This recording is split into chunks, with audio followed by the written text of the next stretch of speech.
वंदे मातरम। मेरे मित्र श्यामगिरी इनके मुद्दा भारत का में आपका स्वागत है। दोस्तों, अभी किसको हम ब्लेम करें समझ में नहीं आता है। हालत ऐसे हो गए हैं कि भाई अगर मैंने बोला कि बीजेपी वाले वो जो रविंद्र चौहान है, उन्होंने श्रीकांत शिंदे डॉक्टर जो खासदार भी है और इनका बेटा भी है, उसके गिने चुने जो नगर सेवक थे या तो नगर सेवक बनने की कगार पर थे और बनने वाले थे, शिंदे के साथ रहते भी बनने वाले ही थे, उनको एकनाथ जी का तो आरोप है उनको पैसा दिया। और वो पैसा कितना दिया इसकी जो ऑफ द रिकॉर्ड अमाउंट्स आ रहे हैं उसके हिसाब से नगर सेवकों को हर एक को 50-50 लाख देके उनको शिंदे सेना से तोड़ा गया और अपने पार्टी में ले गया। देखो, शिंदे साहब कभी ऐसा आरोप जनरली करते नहीं है कि इसको पैसा दिया, उसका पैसा दिया, ये किया, क्योंकि उन्होंने भी आमदार ये वो सब में क्या है, ये करना पड़ा उनको, करते हैं। तो मगर जब वो ये इतना अपना संताप, क्रोध, हाँ, असंतोष जताते हैं और उसमें ऊपर खाली ये नहीं बोल रहे कि हमारे लोग तोड़े, वो ये भी बोल रहे कि पैसा दे के तोड़े, क्योंकि वो क्लियर हो गया कि ये आदमी क्यों गया है। और इसमें बुरी बात एकनाथ जी को और लगी कि इन जो गए उधर, उन लोगों ने एकनाथ जी से भी पैसा लिया है, एकनाथ जी से भी काम करवाया जिसमें दलाली खाई है, कमीशन खाया है, इनको ऑब्लिगेशन किया है। कभी एकनाथ जी का स्वभाव आप जानते हो, दानशूर करने के ही अवतार है। उन्होंने किसी को ना नहीं बोला, किसी को वंचित नहीं रखा।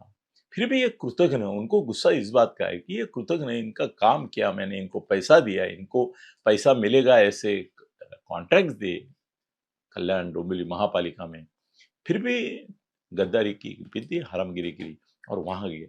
और रविंद्र चौहान को ये लालच थी कि मैं डोंबिवली कल्याण का राजा हूं, यहाँ पे मेरी चलनी चाहिए, जितना तक हो सके जो चुन के आने वाले की संभावना है वो उनके यहाँ से क्यों चुन के आए, मेरे पास आए, मेरे पार्टी से चुन के आएंगे तो बाद में तो हमको एक साथ करना ही है जो भी होगा वो।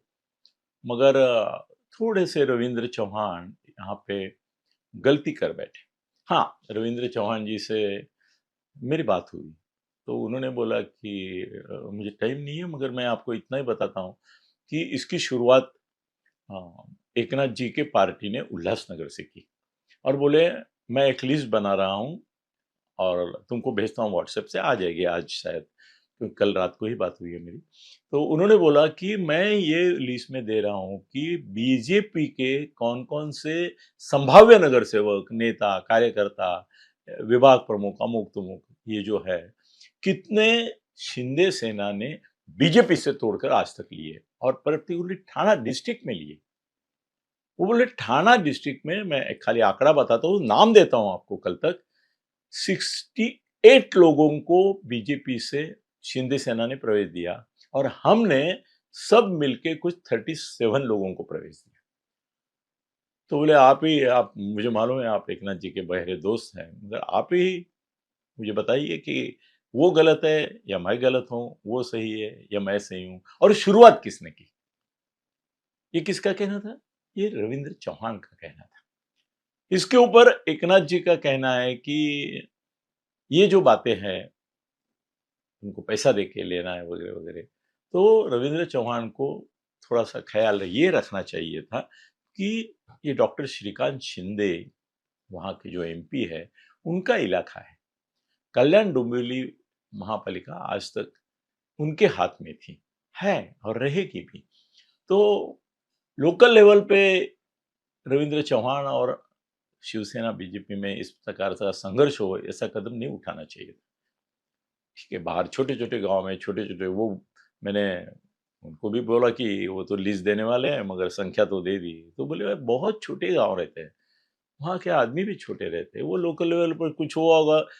उन्होंने एक अच्छा शब्द बोले, बोले अनिल जी, इतना बड़ा महाराष्ट्र, हजारों लाखों कार्यकर्ता, अब लोकल लेवल पे उनके आपस में कुछ दोस्ती दुश्मनी रहती है, कभी कभी बीजेपी में उसकी दुश्मनी होती है और उसको मालूम रहता मेरा पत्ता काटेगा ये करके वो इधर आता है, ऐसा भी होता है। तो मेरे तक वो खबर नहीं पहुंचती, मगर यहाँ पे रविंद्र चौहान ने गलती से नहीं किया है, ये जानबूझकर मुझे नीचा दिखाने के लिए, चैलेंज देने के लिए किया है, इसलिए मुझे गुस्सा है।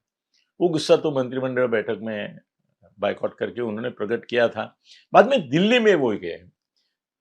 अब वो जाहिर तौर पे क्या बोलते हैं, उसका कोई मतलब नहीं होता। आजकल ऑन द रिकॉर्ड जो नेता बोलते हैं, उनमें से आपको मालूम है कि 90% झूठ ही होता है, सभी का। मैं किसी एक का नाम नहीं लेना चाहता हूँ। 90% on the record TV channel पे आप जो देखते हैं, बोलते हैं, वो झूठ होता है। ये बात सच है कि वो अमित जी से मिले, उन्होंने 3 बातें बोली। एक बोले कि चलो आज से हम एक कोड ऑफ कॉन्डक्ट करते हैं कि हमारी पार्टी में से आप किसी को मत लो। सिर्फ हमारी नहीं, अजीत दादा के पार्टी से भी किसी को मत लो, क्योंकि वो भी चालू है, और हम किसी को लेंगे नहीं। ये चलो कल तक जो हुआ सो हुआ। आज अभी सीज फायर की डेट जाहिर करते हैं। और दूसरा उनका ये कहना था, जो पेपर में और इसमें नहीं आया है, कि बोले रविंद्र चौहान इतने बड़े नेता नहीं है, महाराष्ट्र के अध्यक्ष है मगर नामधारी है, वो इज अ जस्ट सिंबल है। आप भी जानते हैं उनका क्या बोलेंगे, ब्रेन जो है वो देवेंद्र जी है, मगर देवेंद्र जी खुद को अलिप्त दिखाते हैं, इंडिपेंडेंट। मैं, मेरा कुछ लेना देना नहीं, ये लोकल लेवल पे चल रहा है। मगर उनकी अनुमति के बिना श्रीकांत शिंदे के कार्यकर्ता रविंद्र चौहान फोड़ने की हिम्मत नहीं करेंगे। हाँ, भले लोकल लेवल पे उन्होंने आने के लिए 50-50, 25-25 लाख दिए, ये उनका मस्ती है। मगर मैं ऐसे इन लोगों को ले रहा हूँ जो एकनाथ शिंदे और श्रीकांत शिंदे के खास है, ये बिना बताए रविंद्र चौहान जी की हिम्मत ही नहीं है, बिल्कुल नहीं है। उन्होंने देवेंद्र जी को बताने के बाद देवेंद्र जी को भी बोलना चाहिए था कि लोकल लेवल पे क्यों उनको परेशान करते हो, क्यों उनसे बैर लेते हो। कल जाके साथ में ही अपने को महापालिका लड़नी है, शायद नहीं लड़ेंगे तो भी बाद में एक साथ आना है। तो उस समय रविंद्र ने उनको बोला कि नहीं, उल्लासनगर में उन्होंने किया है। अभी देवेंद्र की भी एक स्टाइल है, वो पहले ऐसा बोलते हैं कि काय के लिए, मगर बाद में अगर सामने वाला बोलता है नहीं, ये जरूरी है उनको चैलेंज करने के लिए, नहीं तो बाद में वो सर पे बैठ जाएंगे, तो बोलते ठीक है तुमच्या मनाला येईल ते करा। मतलब तुम जो कर रहे हो वो सही है, करो।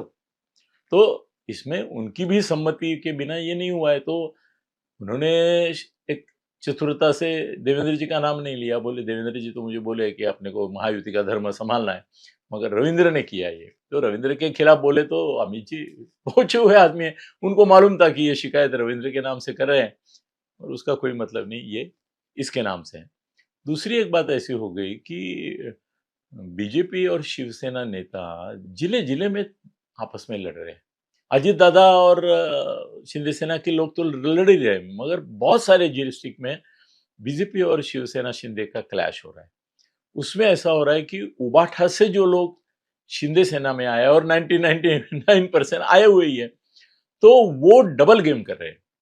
वो एक ही जगह एक ही समय बीजेपी को भी बोल रहे हैं कि भाई हम आपसे टिकट लेना चाहते हैं या हम आपको सपोर्ट करो वगैरह वगैरह, और बीजेपी भी लालायित है। वो 100% की जो कल्पना है उनकी, तो उनको लगता है कि जहां तक हो सके हर एक महापालिका में ऐसी स्थिति हो कि बीजेपी अपने ही दम पे महापौर चुन के लाए, और किसी पार्टी का सपोर्ट लेंगे हम, मगर अपने को ये सिद्ध करना है कि नहीं हम तो काबिल है। मुंबई में भी उनकी परीक्षा, ये कोशिश ये है। मुझे डर है, ये डर अभी जताना ठीक नहीं है, मगर शिवसेना शिंदे गुट के कुछ उम्मीदवार बीजेपी के लोग गिराएंगे, इसलिए ताकि उनकी संख्या इतनी न प्रबल हो जाए, इतनी न हो जाए कि क्या है, उनकी संख्या बढ़ेगी, बीजेपी की उतनी नहीं होगी क्लियर मेजॉरिटी की, तो इनको स्टैंडिंग कमेटी देनी पड़ेगी। वो हो चुका है, अजीत दादा को उपमहापौर और इनको महापौर देना पड़ेगा, मगर बहुत सारे पद भी देने पड़ेंगे। बीजेपी नहीं चाहती है। तो अभी मैं बोल रहा हूँ, वो आप बोलेंगे क्या आप ऐसी बातें बोल रहे हैं, मगर बहुत जगह मुझे डर है कि कांग्रेस वाले उद्धव मन से, और इसके बजाय बीजेपी वाले ही शिंदे सेना को सबोटेज और घात कर सकते हैं। अब ये पैचअप कैसे होता है देखते हैं। देवेंद्र की भूमिका इसमें बहुत बड़ी रहेगी कि उनके हाथ में है ये पैचअप करना या अंदर चिथावनी देके ये बात बढ़ाना। देखते हैं क्या होता है। धन्यवाद।